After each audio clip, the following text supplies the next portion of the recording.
हमने सेक्स को गाली देने के अलावा आज तक कोई सम्मान नहीं दिया। हम तो इसके बारे में बात करने में भी डरते हैं। हमने इसे इस तरह छुपा दिया है जैसे वह है ही नहीं, जैसे इसका जीवन में कोई महत्व नहीं है। जबकि सच्चाई यह है कि इससे ज्यादा जरूरी इंसान की जिंदगी में और कुछ भी नहीं है। लेकिन हमने इसे छुपाया, दबाया। दबाने और छिपाने से इंसान सेक्स से मुक्त नहीं हुआ, बल्कि और भी बुरी तरह सेक्स से घिर गया। दबाव ने उल्टा असर डाला। शायद आपने फ्रेंच वैज्ञानिक कुए का नाम सुना होगा, जिसने लॉ ऑफ रिवर्स इफेक्ट बताया, यानी विपरीत असर का नियम।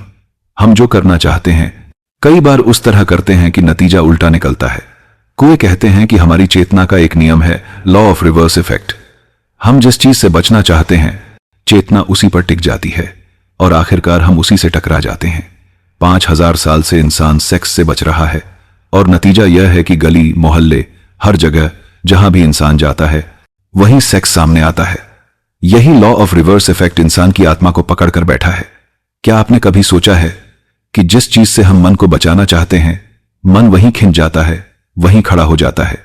जिन्होंने इंसान को सेक्स के खिलाफ समझाया उन्होंने ही इंसान को ज्यादा कामुक बनाने का काम भी किया। इंसान की जरूरत से ज्यादा कामुकता गलत शिक्षाओं का नतीजा है और आज भी हम डरते हैं कि सेक्स की बात न की जाए। क्यों डरते हैं? इसलिए डरते हैं कि हमें लगता है अगर सेक्स की बात करेंगे तो लोग और ज्यादा कामुक हो जाएंगे। मैं आपको कहना चाहता हूं, यह सोच पूरी तरह गलत है। यह 100% भ्रम है। यह धरती उसी दिन सेक्स से मुक्त होगी जब हम सेक्स के बारे में खुलकर सामान्य और स्वस्थ बातचीत कर पाएंगे। जब हम सेक्स को पूरी तरह समझ पाएंगे तभी हम उसे पार कर पाएंगे। दुनिया में ब्रह्मचर्य का जन्म हो सकता है, इंसान सेक्स से ऊपर उठ सकता है, लेकिन तभी जब वह सेक्स को समझे और पूरी तरह जाने। उस ऊर्जा के पूरे अर्थ, रास्ते और उसकी व्यवस्था को समझकर ही उससे मुक्त हुआ जा सकता है।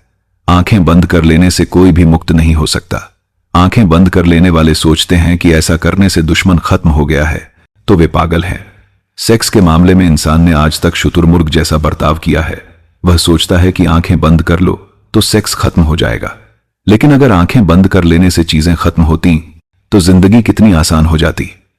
आंखें बंद करने से कुछ खत्म नहीं होता, बल्कि यह साबित करता है कि हम उससे डर गए हैं। वह हमसे ज्यादा ताकतवर है, उससे हम जीत नहीं सकते, इसलिए हम आंखें बंद करते हैं। आंखें बंद करना कमजोरी की निशानी है और सेक्स के मामले में पूरी इंसानियत ने आंखें बंद कर ली हैं। सिर्फ आंखें बंद नहीं की, बल्कि हर तरह की लड़ाई भी सेक्स से ली है और उसके नतीजे, उसके दुष्परिणाम अब पूरी दुनिया में साफ दिखाई देते हैं। अगर 100 लोग पागल होते हैं तो उनमें से 98 लोग सेक्स को दबाने की वजह से पागल होते हैं। अगर हजारों औरतें हिस्टीरिया से परेशान हैं तो उनमें से 99 औरतों की परेशानी के पीछे सेक्स की दबाई हुई ऊर्जा है। अगर इंसान इतना बेचैन, दुखी और परेशान है तो इसकी वजह यही है कि उसने जीवन की सबसे बड़ी ताकत को बिना समझे नजरअंदाज कर दिया है और ऐसे में नतीजे हमेशा उलटे आते हैं। अगर हम इंसान का साहित्य देखें और मान लो किसी और लोक से कोई देवता या मंगल ग्रह से कोई यात्री हमारी किताबें पढ़े, हमारी कविताएं देखे, हमारे चित्र देखे, तो वह हैरान रह जाएगा। उसे लगेगा कि इंसान का सारा साहित्य सिर्फ सेक्स पर क्यों टिका हुआ है। इंसान की सारी कविताएं क्यों सेक्सुअल हैं, उसकी सारी कहानियां और सारे उपन्यास सेक्स पर क्यों बने हैं। हर किताब के कवर पर औरत की नंगी तस्वीर क्यों है, हर फिल्म नंगे शरीरों की क्यों है।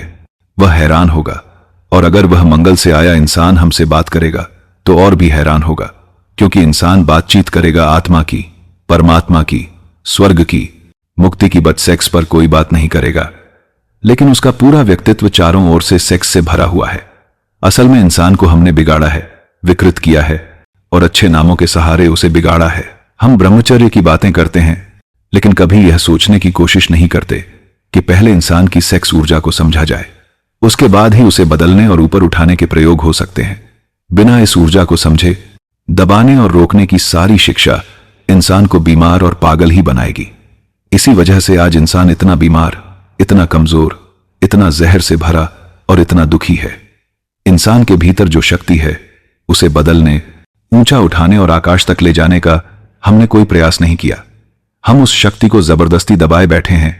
वह अंदर से ज्वालामुखी की तरह फट रही है और हर पल हमें उलटने की कोशिश कर रही है। क्या आपने कभी सोचा है, आप किसी का नाम भूल सकते हैं, उसका चेहरा भूल सकते हैं, उसकी जाति और उम्र तक भूल सकते हैं, लेकिन क्या आपने कभी यह भी भुलाया है कि सामने जो है वह आदमी था या औरत, यह बात कोई भी नहीं भूल सकता। यही वजह है कि जब तक आदमी और औरत के बीच यह दीवार खड़ी है, यह धरती स्वस्थ नहीं हो सकती। जब तक भीतर यह आग दबाई जा रही है, धरती पर शांति नहीं हो सकती। इस आग को रोज रोज दबाना पड़ता है। यही आग हमें अंदर से जलाती है और जिंदगी को राख कर देती है। लेकिन फिर भी हम सोचने को तैयार नहीं होते कि आखिर यह आग है क्या। मैं कहता हूं, अगर हम इस आग को समझ लें तो यह दुश्मन नहीं, दोस्त है।